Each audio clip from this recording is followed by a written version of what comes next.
I'd like to start off by reading a letter I wrote to the Illinois Times, Letters to the Editor, on September 28th, 2025. Congratulations, Illinois Times. Congratulations on your longevity and success. While Fletcher Farrar and I have political views that couldn't be farther apart, I must say I appreciate so much his professionalism. When I see Fletcher in public, he's friendly and cordial.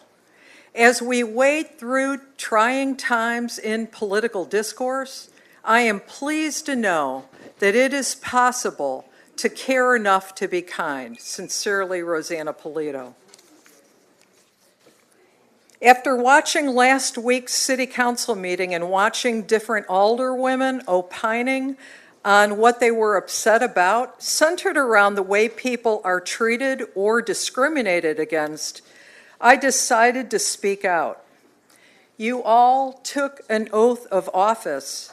You all took an oath to the Constitution, to which you swore to uphold, and then, in front of God and everyone, proceeded to deny me, a woman of Mexican descent, and my ancestors are the very indigenous people you claim to want to honor. You denied me my First Amendment rights in front of the horseshoe, and not one of you who took an oath to the Constitution to uphold it spoke up. It says on the City of Springfield website that the council's policy is, it is the policy of the City Council that all members abide by federal and state law. You didn't. And there was no repercussions for your erroneous actions because you defied federal law. All of you who took the oath to defend the Constitution, and later, through my lawyer at the American Center for Law and Justice, he sent you a demand letter and simply asked for a public apology, which I never got one from Alderwoman Conley. You might look at this as an apology, but what it really is a lesson in leadership. Leading by example. When you are wrong, admit it, apologize, learn from it, and move on. That's what everyday people are yearning for. Leaders who are real and authentic. Even the chairwoman, who was in fact in charge of the meeting, remained silent about my First Amendment rights being violated.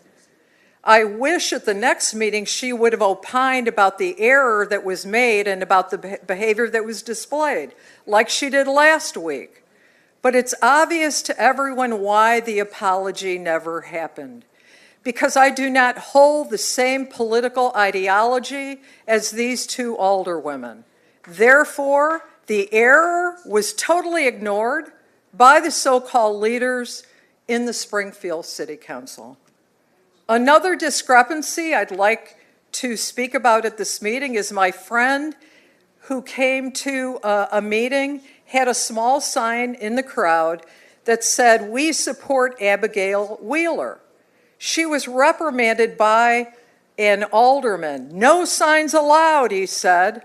But last week I saw homemade signs in the crowd.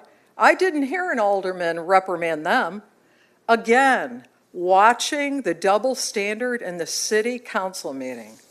Lastly, concerning the ordinance Springfield wanted to pass about fire department lift assists, Lakeisha Purchase, my alderwoman, never returned my call. She was my alderwoman at that time.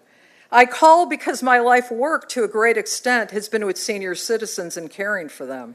I was ready to share my thoughts and experience of over 20 years of being in the senior living industry.